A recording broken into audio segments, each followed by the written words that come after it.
professeur décapité. Mon Dieu. Ah ouais. Alors là, écoutez, je vais vous dire un truc. En fait, c'est Philippe qui a reçu la photo de la tête décapitée du professeur en France. C'était très gore, hein? C'était assez épouvantable. Donc, vous voyez la miniature ici, on a mis la miniature. C'est pas dans l'article original, là, on a mis la miniature avec la tête coupée, mais floutée.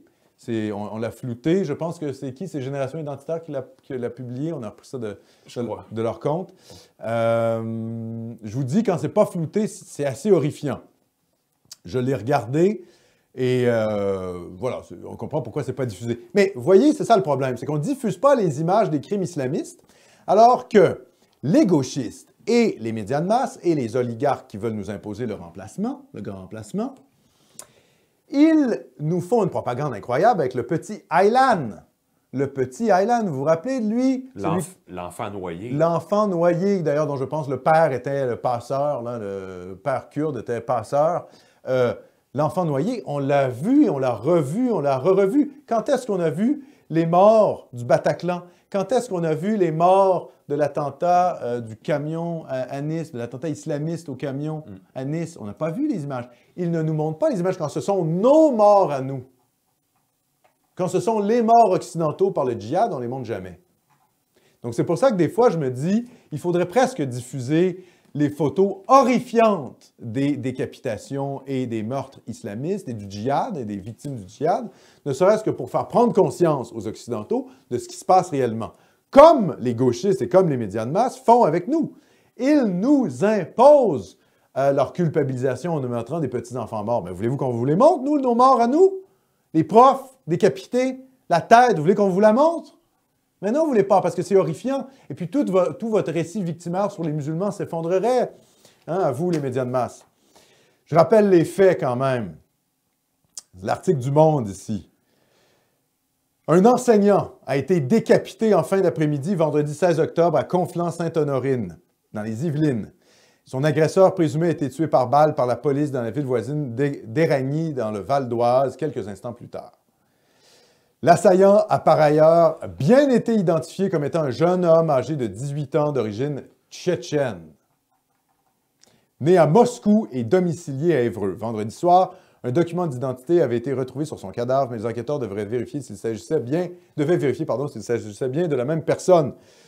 Le type en question, on avait voulu le déporter à l'époque de Sarkozy. Je pense que c'est dans le Figaro qu'on a trouvé ça, et sur TV Liberté, vous pouvez trouver ça. Le type en question, la justice française avait voulu le déporter parce que c'était un réfugié, et ce sont les juges de gauche qui ont bloqué sa déportation. Eh bien, aujourd'hui, ces juges-là qui ont bloqué ce djihadiste, hein, qui ont empêché la déportation de ce djihadiste, ils se rendent un peu coupables du meurtre de cet enseignant. Parce que ce type-là n'aurait pas dû être sur le territoire français. C'est incroyable quand même. Les juges qui finalement font la promotion, donc les actions dont les conséquences, c'est le djihad, c'est la décapitation des professeurs français. Et qu'a fait ce professeur français? Parce qu'il n'a pas été décapité par hasard. Écoutez bien ça. Ah oui, juste pour ajouter un peu les détails. Selon nos informations, l'arme du crime est un long couteau de boucher. L'assaillant l'a abandonné près du corps de sa victime avant de prendre la fuite. Sur son cadavre, les enquêteurs ont ensuite découvert un deuxième couteau similaire. Tous ces éléments attestent d'une préparation précise, sont venus corroborer un message de revendication publié sur son compte Twitter vendredi, quelques minutes après le drame. Un compte sous le pseudonyme Tchétchène 270, sur lequel apparaissait une photo de la tête décapitée du professeur. Donc le type a décapité le professeur, puis il a pris la photo. C'est la photo qu'on voit là, que vous voyez là à l'écran. Quand elle n'est pas floutée, je vous dis, c'est encore plus terrifiant. Au nom d'Allah, le tout miséricordieux, le très miséricordieux, Bismillah Rahman Rahim. À Macron, le dirigeant des infidèles, j'ai exécuté un de tes chiens de l'enfer qui a osé rabaisser Muhammad Rasulallah. Calme ses semblables avant qu'on ne vous inflige un dur châtiment. Fin de citation. Seule certitude à ce stade, la victime Samuel Paty, âgé de 47 ans et père d'un enfant, un père de famille en plus, avait tenu un cours début octobre sur la liberté d'expression en montrant des caricatures de Mahomet. Ce cours avait fait polémique au sein de son établissement. Les caricatures, ce sont lesquelles? Ce sont évidemment celles de Charlie Hebdo. Un des éléments qui a contribué à la polémique est une vidéo diffusée sur Facebook le 8 octobre par un homme se présentant comme le père d'une élève du professeur assassiné. Dans ce témoignage, ce père dont la fille est âgée de 13 ans qualifie l'enseignant de voyou, puis il décrit comment, selon lui, Samuel P. aurait demandé à ses élèves de confession musulmane de quitter la salle de classe après leur avoir demandé de lever la main pour se signaler. Ben oui, on va voir pourquoi. Parce qu'il voulait présenter les caricatures du prophète et il dit, pour que vous ne soyez pas choqués, vous pouvez quitter la salle. Oui, c'est un prof de gauche, là. Bien, sans aucun doute. C'est sans aucun doute. Laïcard républicain. Oui, bien sûr, laïcard républicain qui a dit, écoutez, vous allez être choqués parce que je vais vous présenter la caricature de Mahomet, donc vous pouvez quitter la salle. C'est ça qu'il a fait. Ouais. C'est pas pour persécuter les musulmans, là. L'enseignant aurait ensuite montré Qu'est-ce que les Tchétchènes foutent en France? Ah, ben oui. C'est une bonne question, ça. Là. Mais la France, c'est un peu, comment je dirais, c'est un peu la cuve du tiers-monde, hein, je vais dire ça comme ça. L'enseignant aurait ensuite montré un homme nu en le présentant comme le prophète. C'est une caricature de Charlie Hebdo où on voit le prophète cul nu, quoi, en gros, c'est ça. Le père ne précise pas qu'il s'agit d'une caricature, évidemment. Plusieurs personnes liées à la polémique sur les caricatures au sein du collège de Bois-de-Rhône étaient entendues samedi matin. Parmi elles, le parent d'élèves ayant diffusé cette vidéo sur les réseaux sociaux. Dans celle-ci, le père de famille s'emporte ensuite. Si vous voulez qu'on soit ensemble et qu'on dise « Stop, touchez pas à nos enfants, envoyez-moi un message ». Il donne alors son numéro de portable. Donc, il mobilise la base musulmane contre le prof. Là. Okay? Il y a une organisation des parents djihadistes, des parents musulmans, quoi. Hein? Des parents musulmans contre le prof en question. Et le prof finit décapité.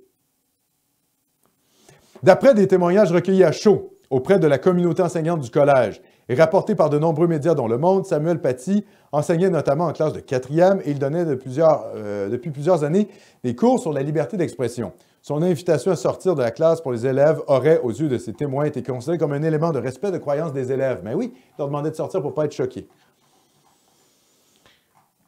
Je vous en prie, ne faites pas d'amalgame, n'est-ce pas? Parce qu'on sait très bien que l'islam n'a rien à voir avec l'islam. Les musulmans n'ont rien à voir avec les musulmans. Hitler n'a rien à voir avec le nazisme et Staline n'a rien à voir avec le communisme. Ne faites pas d'amalgame, s'il vous plaît. Il y a un énième attentat djihadiste en France où un professeur se fait décapiter parce qu'il montre des caricatures. Un prof gauchiste, laïcard, se fait décapiter parce qu'il montre des caricatures d'un journal gauchiste de Charlie Hebdo. Mais ça n'a aucun rapport avec l'islam. C'est un fait isolé. Je ne sais pas pourquoi vous liez des liens, là, les fachos. Arrêtez de faire des liens. Il faut stopper ça. Pas d'amalgame. Ce jeune Tchétchène abattu par la police raciste, il faut que ça cesse. Il faut arrêter ça. Il faut laisser s'exprimer les gens et peut-être décapiter parfois les profs qui débordent un petit peu. Ça n'a rien à voir avec l'islam.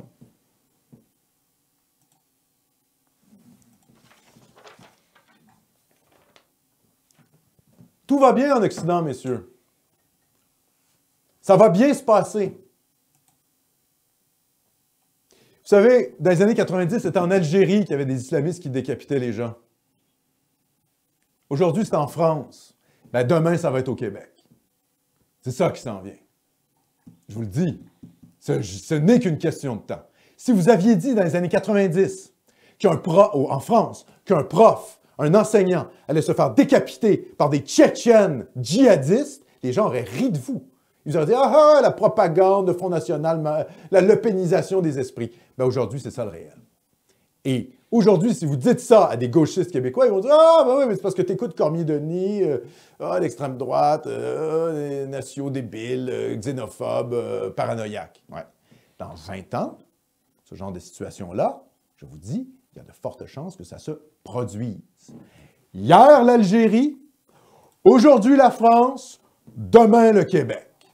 Les mêmes causes entraînent les mêmes effets. Vous voulez l'islam par l'immigration massive? Vous aurez l'islam. Et vous allez l'avoir jusqu'au bout.